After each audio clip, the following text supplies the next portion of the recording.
జరిగిందంటే ఎంత సఫర్ అయింటుందో మీరు దయచేసి అర్థం చేసుకోగలరని నేను అనుకుంటున్నాను. కడుపుతో ఉన్నప్పుడు కూడా వేధించే మనిషితో ఇంకేంటి సార్ మాట్లాడేది? మీరైనా నేనైనా మీరు మీరు మీరు మీరు మీరు ఎప్పుడైనా చూసారా కడుపుతో ఉన్నప్పుడు నేను కొట్టానని ఒప్పుకునే మనిషిని?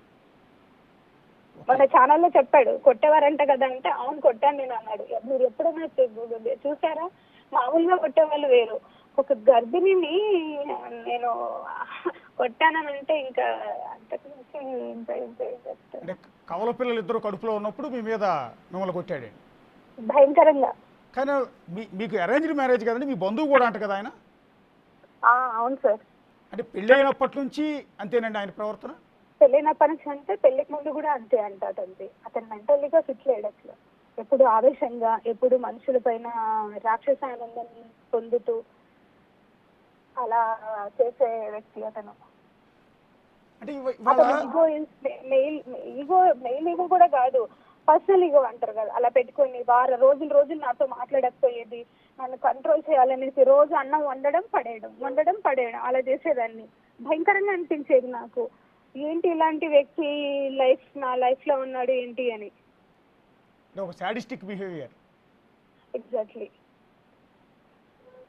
అంటే మీరు అప్పుడే డిసైడ్ అయ్యారు, పిల్లలు పుట్టిన తర్వాత డిసైడ్ అయ్యారు అతనితో ఎట్టి పరిస్థితులు కలిసి ఉండే అవకాశం లేదు అని?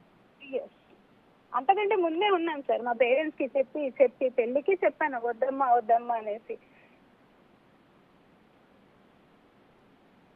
ఇప్పుడు మీ మీద చాలా బాధతో అడుగుతున్నామండి. అదేదో నన్ను అమెరికా నుంచి పిలిపించింది, ఫ్లైట్ టికెట్లు ఆవిడే పెట్టించింది, శంషాబాద్ ఎయిర్పోర్ట్ పెట్టలేదు సార్, నాకు తెలీదు. అది అప్పుడు ఎందుకు వచ్చాడంటే ఆయన స్కాలర్షిప్ గురించి ఏదో వర్క్ ఉండి వచ్చాడు ఆయన. అంటే కాదు సార్, వాళ్ళ డిపార్ట్మెంట్ లో అసిస్టెంట్ డైరెక్టర్ నుంచి డిప్యూటీ డైరెక్టర్ పోస్ట్ కి ఏవో జరుగుతా ఉన్నాయి అప్పుడు, అంటే ప్రమోషన్ లిస్ట్. ఇతను యుఎస్ కి వెళ్ళాడు కదా, సో దట్ ఇతని పేరుని పక్కకు జరిపారనమాట. ఇది మీరు వాళ్ళ డిపార్ట్మెంట్ కూడా అడగండి కావాలంటే.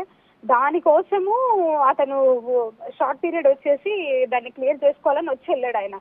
హైదరాబాద్ కి కూడా వెళ్ళానన్నది వెళ్ళిన విషయం కూడా అందు గురించి అతను, అంతేగాని ఎక్కడికో వెళ్ళి ఎవరి దగ్గర డబ్బులు తీసుకొచ్చుకోవడానికి కాదు.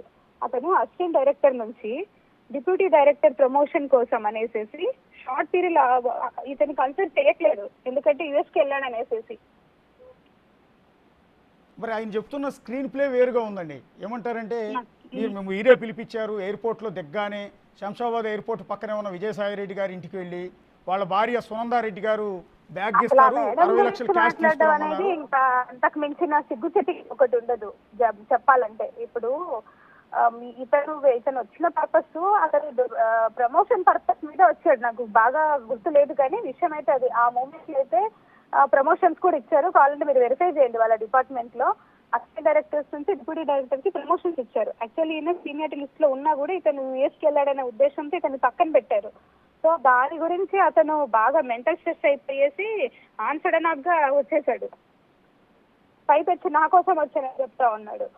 మీరు తీసుకురమ్మంటే 60 లక్షల రూపాయలు క్యాష్ సునందారెడ్డి గారు ఇచ్చారు. దాన్ని తీసుకొచ్చి ఒక విషయం వినండి, అన్నన్ని డబ్బులు తీసుకునేంత అవసరము నాకు లేదు, ఇచ్చేంత అవసరాలు వాళ్ళకి లేవు. వాస్తవం చెప్పాలంటే ఇక్కడ అంతా కూడా ఏదో డబ్బుల గురించి చూపించేస్తే కూడా కరెక్ట్ లేడీ అలా ముద్ర వేయించి నన్ను డిపార్ట్మెంట్ నుంచి నాకు ఉద్యోగం తీయించేసి నన్ను ఒంటదాన్ని చేయాలని ఆయన ప్రయత్నం. ఒక విషయం గుర్తుపెట్టుకోండి సార్, నేను 4 ఏళ్ళు పనిచేసిన, 4 ఏళ్ళు కూడా ఛాలెంజింగ్ గా చేసిన, ఎన్నో కోట్ల భూమిని తీసుకొచ్చి ఎండోమెంట్ డిపార్ట్మెంట్ లో కలిపిన.